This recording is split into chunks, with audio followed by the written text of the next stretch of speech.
கர்த்தருடைய பரிசுத்த நாமத்திற்கு ஸ்தோத்திரம். இன்றைய நாளின் தியானத்திற்கென்று தெரிந்து கொள்ளப்பட்ட வேத வசனம் அப்போஸ்தலனாகிய பவுல் தீமோத்தேயுவுக்கு எழுதின முதலாம் நிருபம் 4ஆம் அதிகாரம் 12ஆம் வசனம். 1 தீமோத்தேயு 4:12. உன் இளமையை குறித்து ஒருவனும் உன்னை அசட்டை பண்ணாதபடிக்கு நீ வார்த்தையிலும் நடக்கையிலும் அன்பிலும் ஆவியிலும் விசுவாசத்திலும் கற்பிலும் விசுவாசிகளுக்கு மாதிரியாய் இரு. ஆமென். தீமோத்தேயு ஒரு இளைஞனாக இருந்தார். இதன் காரணமாக சபை மூப்பர்கள் பலர் அவரை ஒரு பொருட்டாக எடுத்துக்கொள்ளாமல் அவருடைய தலைமைத்துவ திறன்களை கவனிக்காமல் இருந்திருக்கலாம். அவருக்கு தேவையான அனுபவம் இல்லை என்றும் கருதி இருக்கலாம்.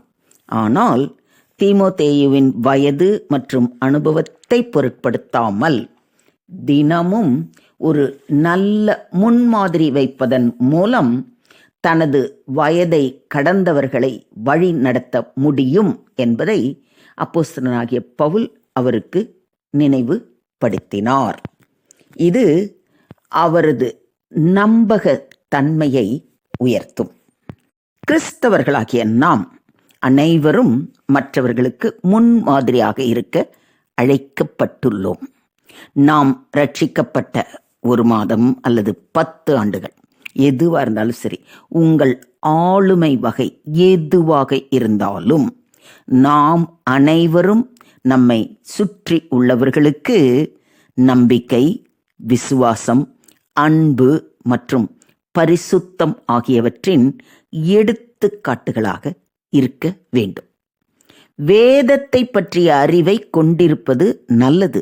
ஆனால் இன்னும் சிறப்பாக நாம் பேசுவது, செயல்படுவது, நேசிப்பது, நம்புவது மற்றும் தேவனை பிரியப்படுத்தாத விஷயங்களை தவிர்ப்பது போன்றவற்றின் மூலம் கிறிஸ்துவில் நம்முடைய விசுவாசத்தை நிரூபிக்க வேண்டும். குறிப்பாக விசுவாசத்திற்கு வெளியே உள்ளவர்களுக்கு முன்னால். இந்த விஷயத்தில் வயதுங்கிறது ஒரு பெரிய விஷயமே கிடையாது. இப்பெல்லாம் எவ்வளவோ இள வயதில் இருக்கிற வாலிப பிள்ளைகள், அது பெண் பிள்ளைகளானாலும் ஆண் பிள்ளைகளானாலும் கர்த்தருக்கு பயந்து நடக்கிற பிள்ளைகள் நிறைய பேர் இருக்காங்க. அவங்க ஆண்டவரை குறித்து சொல்லும்போது, இது என்ன சின்ன பிள்ளை, இவன் என்ன பெருசாக சொல்லிட போறா அப்படிங்கிற அலட்சியம் மற்றவர்களுக்கு வந்துவிடக்கூடாது. அப்படிங்கிறதுனால தான் பவுல் அன்றைய காலத்தில் தீமோத்தேயுக்கு இப்படிப்பட்ட அறிவுரைகளை கூறியிருக்கிறார். அதாவது இங்கு பவுலடிகளார் தீமோத்தேயுக்கு கொடுத்த அறிவுரைகளை சற்று நாம் ஆழமாக பார்ப்போம். முதலாவது, உன் இளமையை குறித்து ஒருவனும் உன்னை அசட்டை பண்ணாத படிக்கு என்று கூறியிருக்கிறதை கவனியுங்கள். இளம் வயதினர் என்றவுடன் பெரும்பாலும் தகுதியற்றவர்களாக அல்லது அனுபவமற்றவர்களாக இருப்பார்கள் என்று பொதுவாக பலரும் அப்படிதான் நினைக்கிறாங்க. இதனால் தீமோத்தேயு தன்னை இளமையானவனாக கருதாமல் தன் வாழ்க்கையும் ஊழியமும் எப்படி இருக்கணும், மற்றவர்களுக்கு கௌரவத்திற்கு உரியதாக இருக்கும்படியாக முன்மாதிரியாக அவனுடைய வாழ்க்கையையும் ஊழியத்தையும் காட்டணும். அப்படிங்கிறது தான் இங்கு பவுலடிகளார் தீமோத்தேயுக்கு கூறுகிறார். தீமோத்தேயுக்கு சில முக்கிய பண்புகளை கூறி இவற்றில் விசுவாசிகளுக்கு மாதிரியாயிரு என்றும் கட்டளை இடுகிறார். அந்த முக்கிய பண்புகள் என்ன அப்படின்னு பார்க்கலாமா? முக்கிய பண்புகளில் முதலாவதாக அவர் குறிப்பிடுவது வார்த்தை. மெய்யான உண்மையான வார்த்தைகளையே பேச வேண்டும். இரண்டாவது, நடக்கை. நேர்மையான, தூய்மையான, பக்தியான நடத்தை கொண்டிருக்க வேண்டும். மூன்றாவது, அன்பு. அனைத்து நிலைகளிலும் அன்பை வெளிப்படுத்த வேண்டும். மற்றவர்களை அன்புடன் நடத்த வேண்டும். நான்காவது, ஆவி. பரிசுத்த ஆவியின் வழிகாட்டுதலால் வாழ வேண்டும். பரிசுத்த ஆவியின் வல்லமையை கொண்டு செயல்பட வேண்டும். ஐந்தாவது, விசுவாசம். கர்த்தரின் மீது நம்பிக்கை கொண்டு உறுதியாக இருக்க வேண்டும். ஆறாவது, கற்பு. தூய்மையான மனவெழுச்சி, சிந்தனை மற்றும் செயல்களில் தூய்மையை தக்க வைத்துக் கொள்ள வேண்டும்.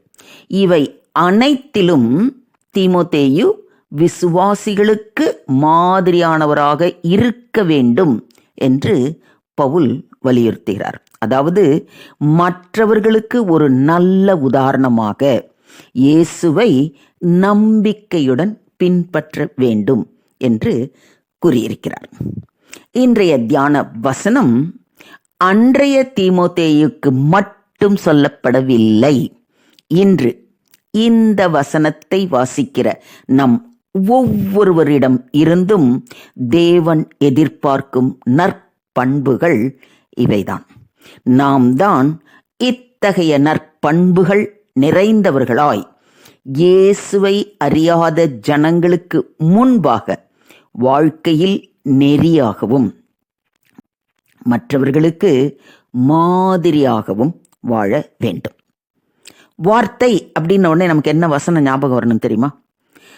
என் கன்மலையும் என் மீட்பரும் ஆகிய கர்த்தாவே, என் வாயின் வார்த்தைகளும் என் இருதயத்தின் தியானமும் உமது சமூகத்தில் பிரீதியாய் இருப்பதாக என்று அனுதினமும் அவர் சமூகம் அமர்ந்து நம்மை முழுமையாக அவர் கரத்தில் ஒப்பு கொடுக்கணும்.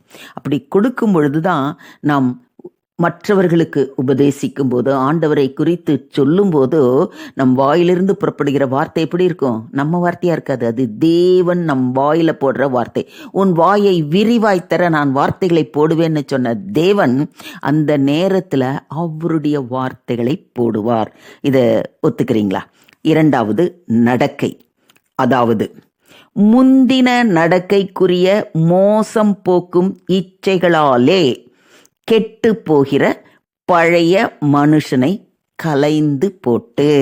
இந்த நடக்கைன்னும் போதே இதுக்கு முன்னாடி நம்ம எப்படியெல்லாம் இருந்தோமோ எல்லாத்தையும் போட்டுட்டு பழைய மனுஷனை முதல்ல நீங்க கலைந்து போட்டுவிட வேண்டும்.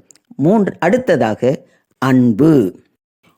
உன்னிடத்தில் அன்பு கூறுவது போல பிறனிடத்திலும் அன்பு கூறுவாயாக என்ற தேவ கட்டளையை மனதில் கொண்டவர்களாய். அடுத்தது என்ன பாயிண்ட்? ஆவி. உங்கள் உள்ளத்திலே புதிதான ஆவி உள்ளவர்கள் ஆகி. அதுக்கப்புறம் என்ன பண்ணணும்? மெய்யான நீதியிலும் பரிசுத்தத்திலும் தேவனுடைய சாயலாக சிருஷ்டிக்கப்பட்ட புதிய மனுஷனை தரித்து கொள்ள வேண்டும். இப்போ புரியுதுங்களா? தீமோத்தேயுக்கு மட்டும் சொல்லலை, நமக்கு மட்டும் சொல்லியிருக்கிறாரு, நமக்கும் சேர்த்து சொல்லியிருக்கிறாருன்னு சொன்னதோட அர்த்தம், ஆக நம்மிடத்திலும் இந்த அத்தனை நற்பண்புகள், வார்த்தை, நடக்கை, அன்பு, ஆவி, விசுவாசம், கற்பு, இவைகள் நம்முடைய வாழ்க்கையில், அன்றாட வாழ்க்கையில் அற்புதமான ஆசீர்வாதமாக இருக்க நாம் முதலாவது நம்மை ஆண்டவருடைய கரத்தில் முழுமையாக ஒப்பு கொடுக்க வேண்டும். ஸோ இன்றைய தியான வசனம் இளைஞர்களுக்கு மட்டுமல்லாது நம் அனைவருக்கும் வாழ்க்கையில் நெறியாகவும் மற்றவர்களுக்கு மாதிரியாகவும் வாழ வேண்டிய தேவையை நமக்கு நினைப்பூட்டுகிறது என்பதை மறந்து விடாமல் அனுதினமும் தேவ சமூகம் அமர்ந்து ஜெபிப்போம். அவரே நம்மை பரிசுத்தப்படுத்தி மற்றவர்களுக்கு முன்மாதிரியாக வாழ கிருபை செய்வாராக. தேவனுக்கே மகிமை உண்டாவதாக. ஆமேன், ஆமேன், ஆமென்.